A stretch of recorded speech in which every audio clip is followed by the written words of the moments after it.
Shalom, kita bersyukur bisa berjumpa lagi dalam Renungan Harian edisi 17 Februari 2021. Mari kita berdoa mengawali pertemuan kita di hari ini. Bapa di surga, kami bersyukur kepadamu ya Tuhan, karena berkat pertolongan dan pelindungan Tuhan saja, sehingga kami boleh beristirahat dengan baik, kami boleh melalui malam yang ada. Kami bersyukur Tuhan bangunkan kami pagi ini dengan tubuh yang sehat, dengan kekuatan yang baru yang Tuhan telah perbarui. Kami mau mengawali hari ini dengan merenungkan sebagian dari firman-Mu. Roh-Mu yang kudus, tolonglah kami, urapilah kami dan berkatilah kami dengan firman-Mu di hari ini. Dalam nama Tuhan Yesus Kristus kami berdoa. Amin. Firman Allah yang menjadi perenungan kita bersama di hari ini, saya ambil dari Filipi pasal 2 ayat 1 sampai dengan ayatnya yang ke-11. Secara khusus saya baca ayat 1 dan ayatnya yang kedua. Nasihat supaya bersatu dan merendahkan diri seperti Kristus. Jadi karena dalam Kristus ada nasihat, ada penghiburan kasih, ada persekutuan roh, ada kasih mesra dan belas kasihan. Karena itu sempurnakanlah sukacitaku dengan ini. Hendaklah kamu sehati sepikir dalam satu kasih, satu jiwa, satu tujuan. Demikian firman Allah di hari ini yang intinya mengajar kita sebagai umat, sebagai orang percaya supaya hidup dalam persatuan. Sangat penting sebagai umat, sebagai orang percaya untuk kita hidup dalam persatuan karena Yesus mau sebagai umatnya, sebagai pengikut-pengikutnya yang dia sudah tebus dengan darah yang sangat mahal di Bukit Golgota supaya kita hidup dalam persatuan. Karena itu satu-satunya doa Yesus bagi kita, bagi murid-muridnya adalah supaya mereka semua menjadi satu. Itu artinya bahwa kerinduan Tuhan, maunya Tuhan bagi kita supaya kita hidup dalam persatuan. Supaya kita bisa hidup dalam persatuan secara permanen, supaya kita bisa hidup dalam persatuan yang sejati, yang Tuhan mau, ada 3 cara yang dinasihatkan oleh firman Allah, supaya kita bisa membangun persatuan yang sesuai dengan kehendak Tuhan. Ayatnya yang ketiga, dengan tidak mencari kepentingan sendiri atau puji-pujian yang sia-sia. Diulang lagi dalam ayatnya yang keempat, dan janganlah tiap-tiap orang hanya memperhatikan kepentingannya sendiri, tetapi kepentingan orang lain juga. Tidak mencari kepentingan sendiri. Jadi supaya kita bisa membangun persatuan yang permanen, supaya kita bisa hidup dalam persatuan sebagai umat Tuhan, maka yang pertama kita tidak boleh mencari kepentingan sendiri. Seringkali menjadi biang keladi, biang kerok dari perpecahan adalah karena kita mementingkan diri sendiri, karena kita mencari kepentingan sendiri, karena kita mengutamakan kepentingan sendiri dan bukan kepentingan orang lain. Karena itu firman Allah mengajarkan kita supaya kita bisa hidup dalam persatuan, maka kita tidak boleh mencari kepentingan sendiri. Dan firman menyebut ini sebagai pujian yang sia-sia. Karena itu supaya kita bisa membangun persatuan, supaya kita bisa hidup dalam persatuan yang permanen, yang sesuai dengan kehendak Tuhan, kita belajar dalam berorganisasi, dalam bergereja, dalam bermasyarakat, dimanapun kita ada, supaya kita tidak mencari kepentingan sendiri, tetapi sebaliknya kita lebih mengutamakan kepentingan orang lain. Yang kedua, supaya kita bisa hidup dalam persatuan, ayat 3 bagian B, sebaliknya hendaklah dengan rendah hati, yang seorang menganggap yang lain lebih utama daripada dirinya sendiri. Sebaliknya hendaklah dengan rendah hati. Hal yang ketiga dalam membangun persatuan, supaya kita hidup dalam persatuan, firman Allah mengajar kita supaya kita rendah hati. Ini cara yang kedua yang diajarkan firman Tuhan bagi kita dalam membangun persatuan, supaya kita hidup dalam persatuan, kita menjadi orang yang rendah hati. Rendah hati itu seperti apa? Yang seorang menganggap yang lain lebih utama daripada dirinya sendiri.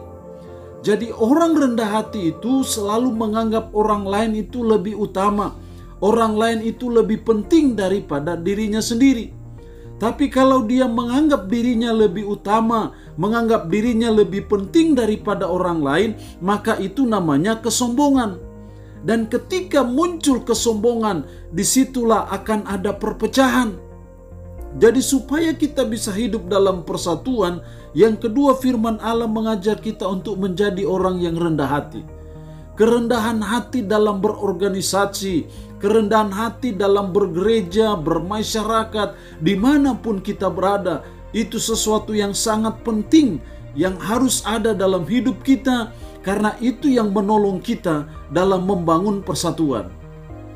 Jadi kerendahan hati itu selalu menganggap yang lain itu lebih penting, lebih utama daripada orang lain.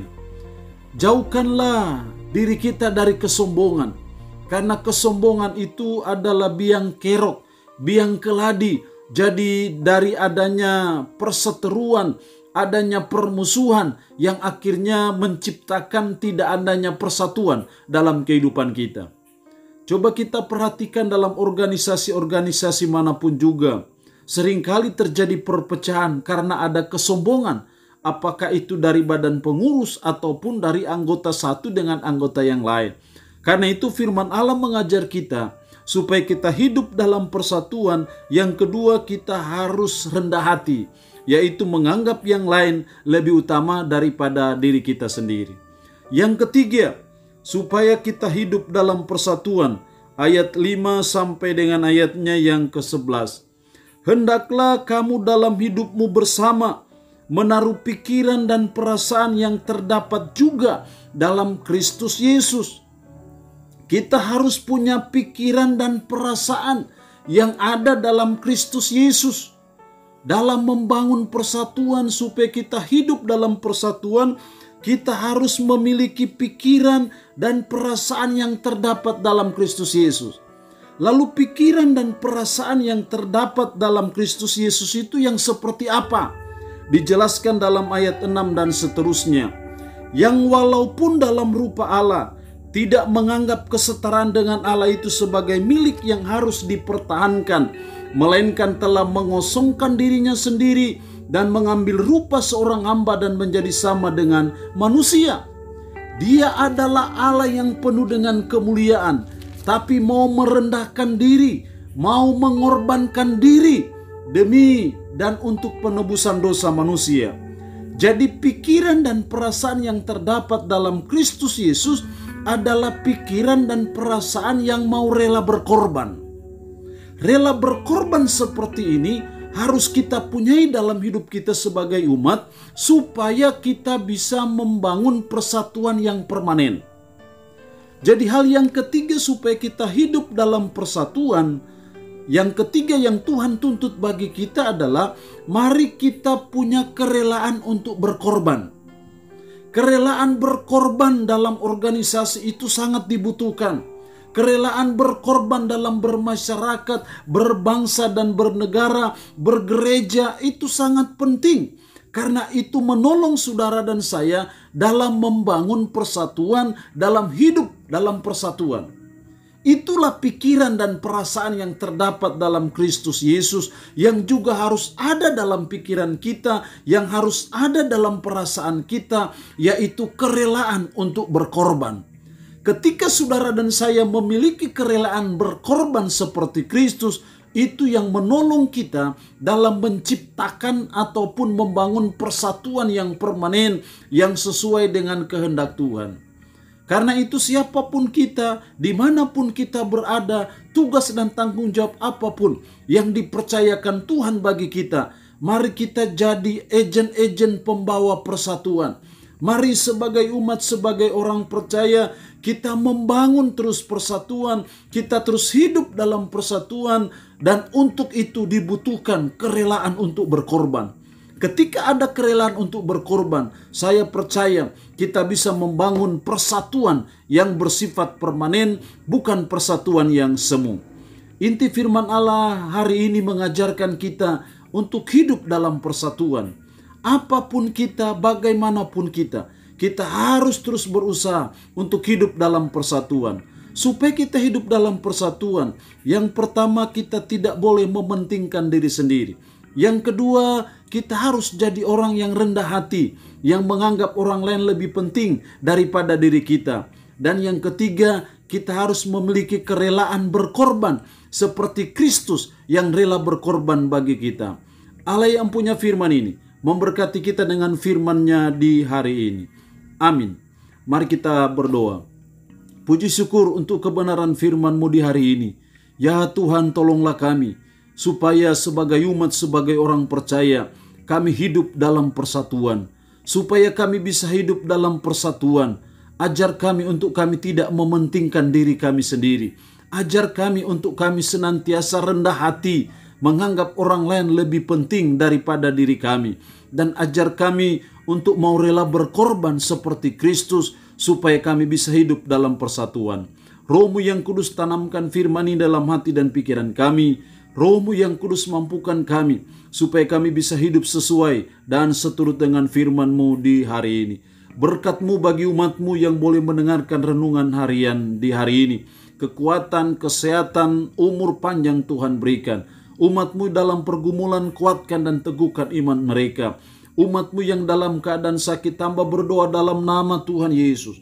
Tuhan jamah bagian-bagian tubuh yang sakit dan Tuhan berikan kesembuhan kepada mereka. Terpujilah nama-Mu ya Tuhan.